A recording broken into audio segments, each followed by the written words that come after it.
Angalia, nimekuweka leo juu ya mataifa na juu ya falme, ili kung'oa na kubomoa na kuharibu na kuangamiza, ili kujenga na kupanda. Mungu anasema ameweka maneno yake kinywani mwako. Yaani kwenye kinywa chako Mungu ameweka maneno yake, na maneno ya Mungu aliyowekwa kwako ni kweli, ni ukweli. Na anasema amekupitia hilo amekuweka juu ya mataifa na juu ya falme.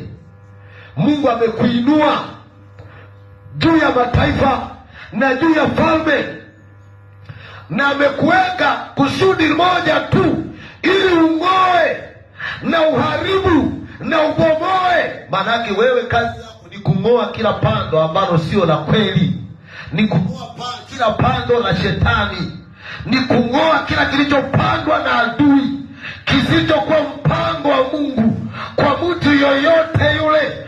Kung'oa kwa wababa, kung'oa kwa wamama, kung'oa kwa masikini, kung'oa kwa matajiri, kung'oa kwa wafalme, kwa wenye vyeo na wasiokuwa na vyeo. Haleluya.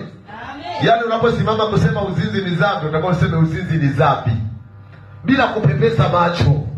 Haijalishi kwamba yuko mzinzi. Unajua wakati wewe ukihubiri ukiwaambia watu uzinzi ni dhambi, kama yuko mzinzi na bahati mbaya unajua anasema ya kwamba ulikuwa unanisema mimi. Amen. Yaani mchungaji amekosa ujumbe, sasa anaanza kusema, akijua jambo tu basi ndo anaanza kuhubiri, ndio amekuwa mahubiri. Wewe kaza uso, sema mpaka waogope. Amen. Yaani siku hizi hana hata mafunuo, ambia ndio mafunuo. Amen. Hayo ndio mafunuo. Tena hapo ndo koma naye. Hiyo pepo inataka kuibuka hiyo. Amen. Yaani kona ameanza kulalamika, yote inaungua hiyo. Sasa hapo ndo koma naye. Mwambie wazinzi acha uzinzi. Kama ni mchawi mwambie mchawi acha uchawi. Anakasirika, ananuna, wewe kemea. Akihama kanisa ndo kapona. Hivi unajua mtu akihama kanisa ndo kapona? Ukiona mtu ameamua kubeba vilango anahama, huyo ndo kapona. Kaondoka na dozi imeingia.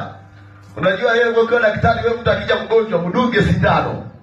Au kisha mdunga sindano anakasirika, anakimbia ila dawa imeingia, au sikifukuze. Anakimbia dawa imeingia, anamwambia acha aende na dawa. Acha aende na dawa. Bwana Yesu asifiwe sana. Na akienda huko hata rudia, kwa sababu dozi imeingia, na siku atakapoamua kurudi hapo kanisani ataujua msimamo wako. Atajua kwamba hapa nimeamua kurejea. Lakini wewe na maisha haya, kwa sababu hapa sheria zao ziko hivi, hapo taratibu wao uko hivi. Kwa hiyo injili